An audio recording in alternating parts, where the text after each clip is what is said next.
Good afternoon, everyone. This is the Community Collaborative. I'm Eric Sperling with STN, and thank you so much for being a part of this important ongoing series aimed at highlighting diversity and inclusion initiatives happening right here in Arizona. Thank you so much if you are streaming this on demand, but I do know we have some live attendees trickling in today. So for that live audience, we ask that you hit the share button, as we're going to be getting into some of our live giveaways in just a minute, and we'll hopefully start engaging in some of that live chat. All right, let's go around the studio, our socially distanced studio. I want to introduce the panelists today. A co-host and a producer of this series, Robin Reed, CEO of the Black Chamber of Arizona, made some last-minute moves, but he is on Zoom today, joining us live via Zoom. Monica Villalobos is not in studio today. She is the CEO of the Arizona Hispanic Chamber. She will join us in a few moments with this week's challenge for business leaders and community influencers.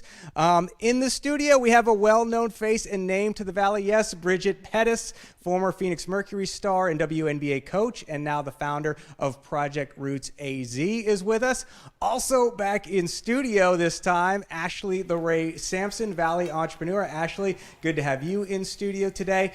And diversity and inclusion expert Tim Overton, he's going to lead off our agenda today when it comes to understanding bias. Now, Monica and Robin are going to be issuing your community challenge, and they might get you out of your comfort zone just a little bit today. And we're going to be diving into being mindful in the face of bias. So what does that mean, and how do we get there? Okay, before we go into that, I want to talk about the giveaways. And for the live audience that is trickling in today, or if you've RSVP'd, here's how our giveaways work. They are all in place to help support our local businesses. So let's go to giveaway number one. It is dinner for two to Alexi's Grill on Central, valued at $100. All you need to do is enter the word grill in the comments section, and you'll go into our virtual fishbowl along with the RSVPs that we've had for this event. We'll select a winner in just a few moments. Okay, time to kick things off with our D&I expert, Tim Overton. He joins us via Zoom with a deeper look at what it means when it comes to understanding bias in the workplace. Tim? Thank you, Eric and Robin. A study was done by MIT and the University of Chicago a few years ago where they sent 5,000 resumes to over 1,200 companies. And the resumes were nearly identical. The only thing different on the resumes is that half of the resumes came from Brendan, Greg, Emily, and Ann, and the other half of the resumes came from Tamika, Aisha, Rashid, and Tyrone. What the study found was that Brendan, Greg, Emily, and Ann got 50% more interviews than Tamika, Aisha, Rashid, and Tyrone, even though, according to their resumes, they had exactly the same qualifications. This can demonstrate one of the issues that we have in the business world when we say we want to have some more diversity and inclusion, but there's just not the pipeline out there. It may not be a pipeline problem. It may be how biases kind of work in our brains and in society.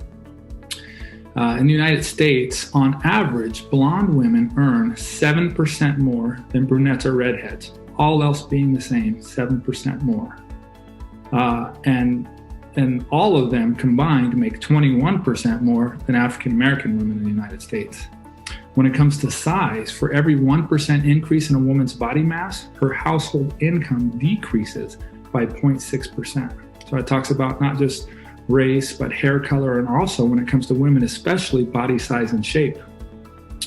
For men, the height of a man is very important in success in the business world. For example, 58% of Fortune 500 CEOs are 6 foot tall or taller, when in the general male population, only 14.5% are 6 foot tall or taller. 30% of those same Fortune 500 CEOs are 6'2" or taller, when only 3.9% of the general male population is that height. One study has shown that an inch of height can equal about $789 a year in salary. So we think, how does this work? Well, our brains function in different ways, and our conscious brain can focus on things differently than our unconscious brain. For example, our conscious active brain can process about 40 pieces of information at a given time, while our unconscious or inactive brains can process up to 11 million pieces of information at a single time. That's everything that you can see, touch, smell, taste, everything at one time, because your active brain doesn't have to process it. Well, our brains evolved to mentally categorize things together so that we could survive and so that we could be efficient. We tag information and then we quickly sort it so our brains don't have to use up a lot of brain power. Well, bias can occur then when those categories are tagged with good or bad and labeled to entire groups. So how does that work? Well, if the unconscious portion of our brain reacts immediately, right, 11 million pieces of information, and the conscious portion of our brain takes a little bit longer and actively processes 40 pieces of information, those two parts of our brain can battle with each other. For example, I'd invite the viewers to say out loud the color that you see as you see it. Red, green, black. Try it again. Green, black, red. Do you see that? Try it again. Pay attention to what your brain does. Red, purple, yellow, purple, yellow, red. The conscious portion of your brain is trying to slowly figure out what you see, and the unconscious portion of your brain is saying, that's yellow, because it automatically starts reading when in fact the color is red. So our conscious brain and our unconscious brain will sometimes disagree with each other. Now, can we change this? Yes. MRI scans show that after an 8-week course of mindfulness practice, the amygdala, which is the fight or flight center, will shrink. That means that instant reaction will be less prominent in our decision making, and then the prefrontal cortex will become thicker and more active in how we make our decisions. Then instead of snap reacting and making an initial judgment that may be based on bias, we can consciously address those issues. And this is what happens through mindfulness practice, bias trainings, and various other things that you can work with a D&I professional on. I'll send it back to you guys.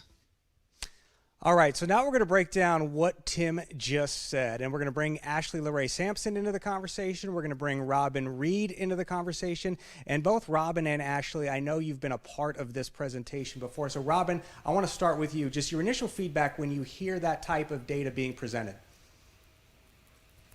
Eric, I'm sorry, if you could speak just a little bit louder, please. Yeah, I'm going to shout across the room to Robin on Zoom. Your initial reaction after seeing that data, and I know you've been a part of those presentations before, but what are your thoughts when you see it presented like that?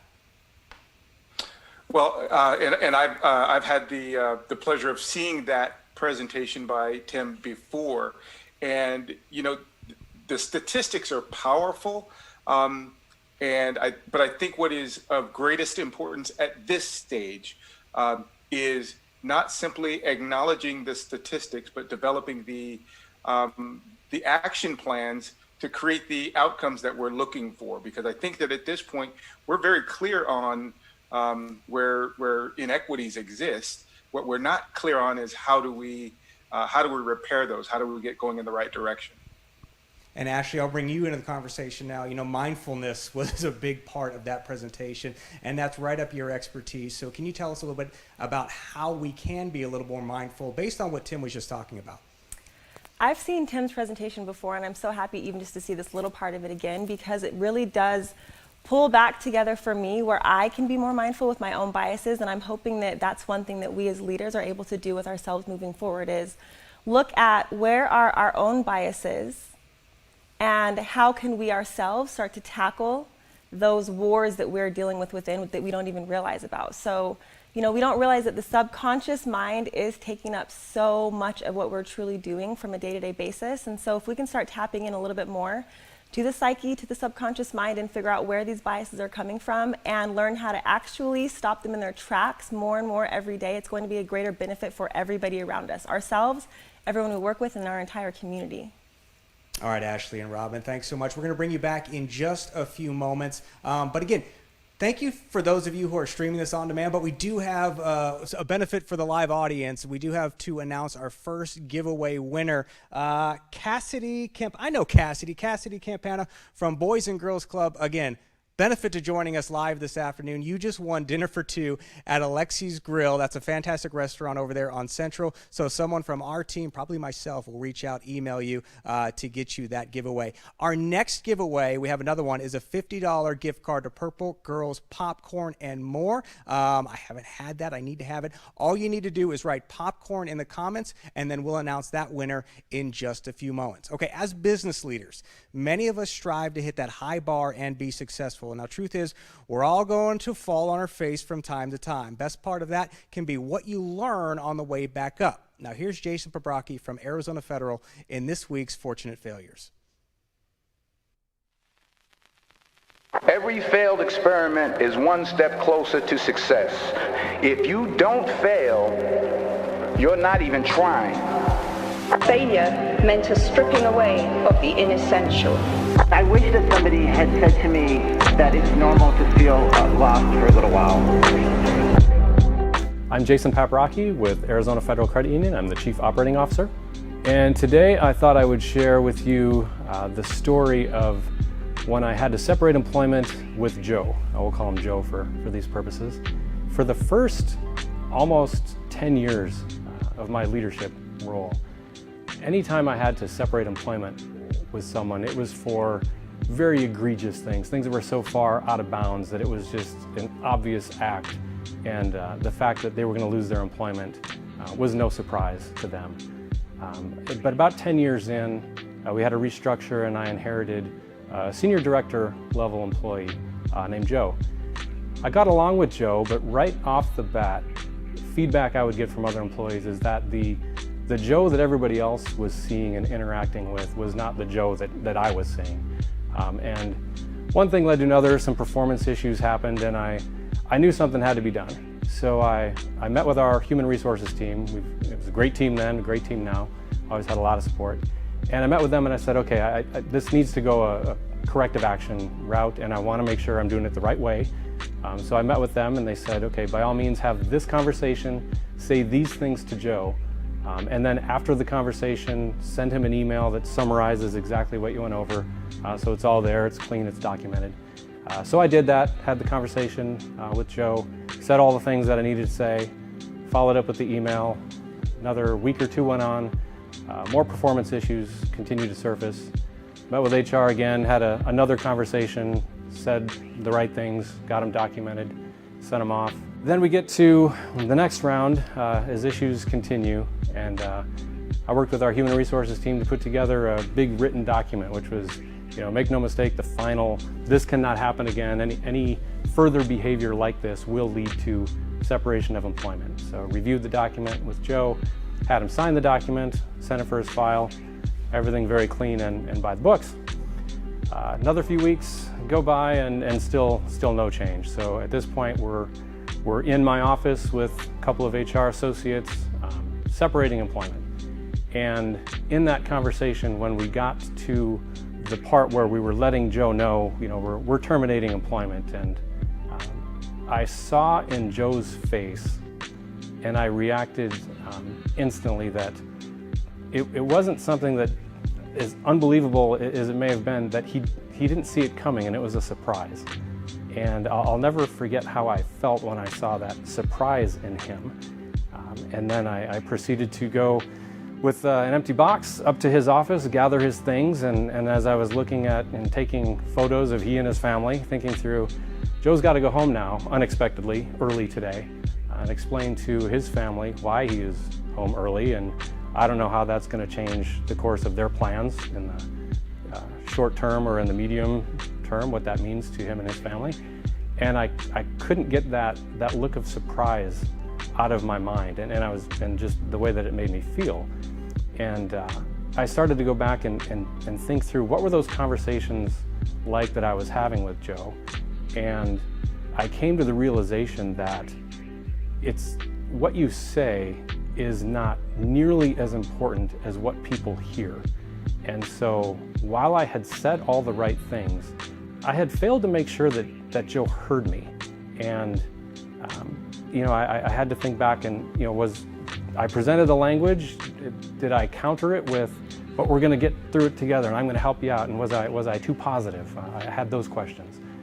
But ultimately, I just felt like I had failed him as a leader because I had surprised him, and I didn't make sure that he had heard me along the way.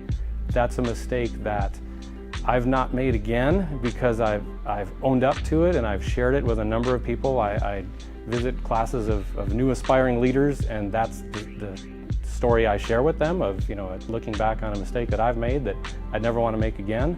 From that moment forward, it became extremely important to me that I always needed to know that people heard what I was saying. And I would ask, reflect back to me, can you state in your own words what you heard me say? And just have developed much more open communication to the point now where I actually have some good friends in my life who are people who, unfortunately, I had to separate employment with at one point in the past. But because I was so clear in the communication and they felt so respected along the way, we've actually been able to keep friendship to this point. So that's my fortunate failure.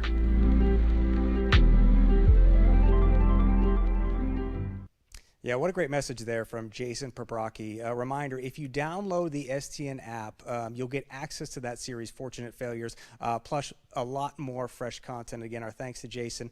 And now it's time for your community challenge. Let's hear from CEO of the Arizona Hispanic Chamber of Commerce, Monica Villalobos. For 8 episodes, we have discussed the importance of diversity, equity, and inclusion. You have heard from subject matter experts with opinions and advice on the matter. Members of the Community Collaborative, Robin and I have shared our experiences in this quest for equity. But in the end, it will take all of us to move the needle and make it actionable. So what can you do? Well, that's what the Community Challenge is all about. What can you do today? The first step is to be aware. Take a look around your workplace and determine if it reflects your customer base. And do the same when you look at the leadership of your organization. Are you part of a representative workforce? The answer is either yes or no. It is a simple and straightforward question that you can respond to fairly easily. The answer will spur other questions like, why or why not is my company diverse? Are we committed to diversity? Who is leading that effort internally? If no one is, then guess what? This is an opportunity for you to step up and take the lead. Are you in? If so, email us for resources, support, and join the conversation. This is your Community Collaborative Challenge. All right, and Monica will be back live with us in a couple of weeks in studio. Speaking of in studio, Bridget Pettis. Bridget is former WNBA player and coach, and she recently left the courts to focus on Project Roots AZ. She has been called a pioneer, a trailblazer. Bridget, it is so good to have you here. Now, you've certainly lived many lives, from a professional basketball player to coach, now the founder of Project Roots, and you got to hear a lot about bias just a few moments ago and mindfulness. So wanted to get your experience and have you share a story of maybe how you've seen that in different areas, maybe from being a player to a coach, and now your work as a nonprofit owner. Well, thank you first of all for just having me. It's such an honor to be back in the community and to give in a different way. I would say as a player, I think that's why I was drawn to sports. Sports was the thing that the ball had no prejudice. It had no limitations of where it was extended out. So I took heed to that. I gravitated to that this round, joyful thing that I discovered as a kid was so easily to be shared. It brought mindfulness to me, and it's one of the reasons I continue to do my work as in team throughout the community, and considering everyone, considering all the things about myself and understanding that other people have the same concerns. So connecting, I believe sports did that for me as well. And then talk about how you help others to be mindful. And I know you're so passionate about being a leader, and especially young athletes. How do you get that message across to them? Well, I think mindfulness is our nature. I had a conversation this morning, and it's just our nature. It's the way that, as a human being, our natural nature is mindful, to consider ourselves and to move about life in a way that is natural, and it brings no harm to others. It's a natural state of considering the universe, the animals, the people, the the space that we dwell in. Mindfulness is, I almost want to say that mindfulness is the end of all the issues in the world and the beginning of a better life. And Bridget, you had a chance, I know you were leaning over and you could see Tim's presentation. Viewing the business landscape now when it comes to what's happening in the world of diversity and inclusion, and what are your thoughts there on how we're doing and how much work still needs to be done? Well, always I have, life is this way, it's in front of us. So that's how we're doing, it's what we choose. It's what we choose today, and I believe that today we're choosing to open more and to consider all of the applications on the table and to consider all of the names and to consider all of the colors, all of the ethnicities. So absolutely, I think that we're moving forward. I know that I'm more mindful of the environment that I'm around, even as one who felt victimized from the society of the oppressions that we've had. But moving forward, everything in front of us, yes, that's our choice. That's mankind's choice to move forward. And business-wise, I see it in sports, I see it in our business, I see it in our community, and I think that's the way we need to see life, period. And how about your perspective now that you're in the business world, with Project Roots AZ, that experience of being on the court as a player and then as a coach, and again, now being a leader in the nonprofit space, how has your perspective changed over time? I mean, it just continues to change because I'm growing, but I would say it's changed as far as communication. I've always been a leader through doing, as you all can see. If I could do it, I would do it myself. But to be able to articulate a clear message and to get the people in front of you to understand and to trust, it's so important. And one of my own flaws, I would say maybe a flaw in life, I never became a head coach. I was always an assistant coach. I was always there to assist. I enjoyed it, to show. But as a leader, you have to explain, you have to go beyond that way. And I've learned a lot, and I'm continuing to learn a lot. And Bridget, for those who aren't familiar, you've got a couple of nonprofits, but can you tell us about Project Roots and what that is? Well, Project Roots, I started about a year ago almost, and it's a nonprofit that educates our community on the importance of growing food. We started out in South Phoenix where we have a community garden, and we're growing lots of food and just putting it organic, natural food, and making sure that it gets out in our community where we felt like there was where there was a lack of healthy food getting out. So we're mindful that what we put in our body, we want to educate the community on that. We're mindful about that we can grow our own food and change the way that we're living and become more sustainable. So that's something that Project Roots is aiming to do. And also to create opportunities as well, job opportunities, community opportunities to come together in a more natural way, out in the garden, out in the land, back connected to the earth.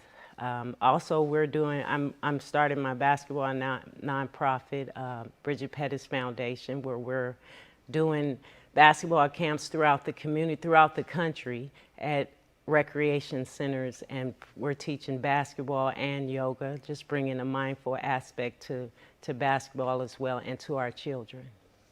Well, Bridget, welcome back to the Valley again. Thank you so much for joining us live this afternoon, and thank you for everything you're doing, giving back to the community. Thank you. All right, we do have another winner to announce, and when Carlos showed me the piece of paper, I immediately thought in my head, and friends and family are out, but because it's Braden Apana, Braden, congratulations. You just won the $50 gift card to Purple Girls Popcorn and more. So a member of our team will contact you for details on how you can get that gift certificate redeemed. All right, Robin, can you hear me? Okay, I don't know if we lost Robin or not. I think he was on mute. You got me? He's a little. He's behind on Zoom etiquette. We'll see if we can get him back on.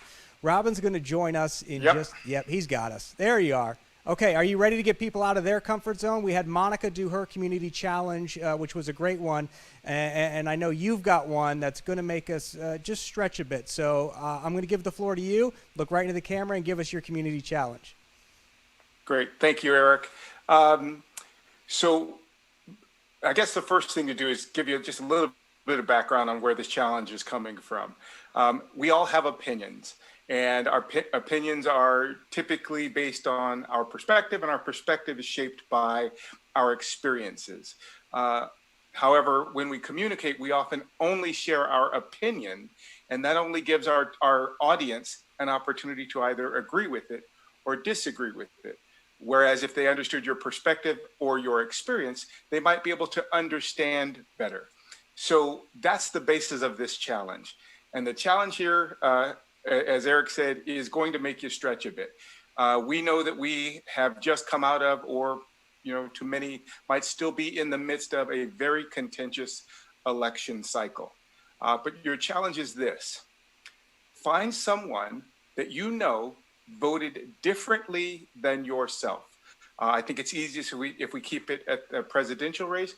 Find someone that voted differently than yourself and have a straightforward discussion. But there are 3 guidelines to the discussion.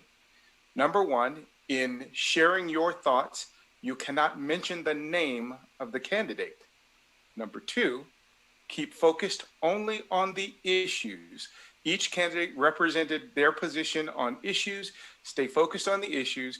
And number 3, share with the person you're talking to what those issues mean to you personally. I'll give you one real quick example. I have a good friend, actually a couple of friends, but one good friend that owns a mixed martial arts studio. Midway through the pandemic, he really took a very strong position on shutting down the local economy, and it was atypical for his usual tone of voice. But as I started to understand better his perspective, his entire livelihood was based on the doors of this business being open. And so, although that wasn't my current reality, I had such a deeper understanding of where his frustration was coming from, and maybe even better understanding that the way he was expressing himself was almost as a release valve to what was frustration, anger, and probably a little bit of fear. I think that if we engage in these conversations, we're going to find that the people who voted differently than ourselves had a very good reason for doing so based on their perspectives and their experiences. I'll give it back to you, Eric. All right, Robin, thank you so much, yes, for that community challenge. And we're bringing Ashley back into the conversation now. And Ashley, I'll pick it up with you because, we just heard from Bridget, we just heard from Robin, and I know you were so excited to hear Bridget talk about mindfulness, and I just want to get your reaction after that interview we just had with Bridget. Well, I can talk about mindfulness all day, every day. I love it, so I loved hearing everything Bridget said. We were speaking earlier before we started taping, and basically we were talking about how important it is for the kids to truly be able to empower themselves through mindfulness. So basically being able to figure out how they feel, what they think, what they're going through. Because a lot of times their teachers aren't able to do that with them, their parents aren't able to do that with them. So anytime anybody can get in front of the kids and help them to empower themselves, like how Bridget and her foundation is doing, I'm always there for it. So thank you, Bridget, for doing that for all of us. It's going to help everybody, and the kids are the future. So I'm really grateful for everybody who's doing that in any ways that we as individuals can, learn how to tackle our own mindfulness and even help the kids. I mean, if we need to talk to Bridget, we can ask her. I'm sure she can help us. All right, we're going to wrap things up here, but before we go, just want a reminder of the things that we hit on today. Tim, of course, helped us understanding bias, and we had Monica and Robin with our community challenge, and then Bridget, of course, helping us being mindful and moving forward. So I want to thank everybody for joining us today. Thank Robin for joining us via Zoom, Ashley in studio, Bridget in studio, Monica for pre-recording her message, Tim as well. Remember, you can see past episodes of the Community Collaborative by downloading the STN app, or you can always visit the website at stntv.org. All right, thank you so much for joining us live. Thank you for streaming this on demand, and we will see you back here in a couple weeks.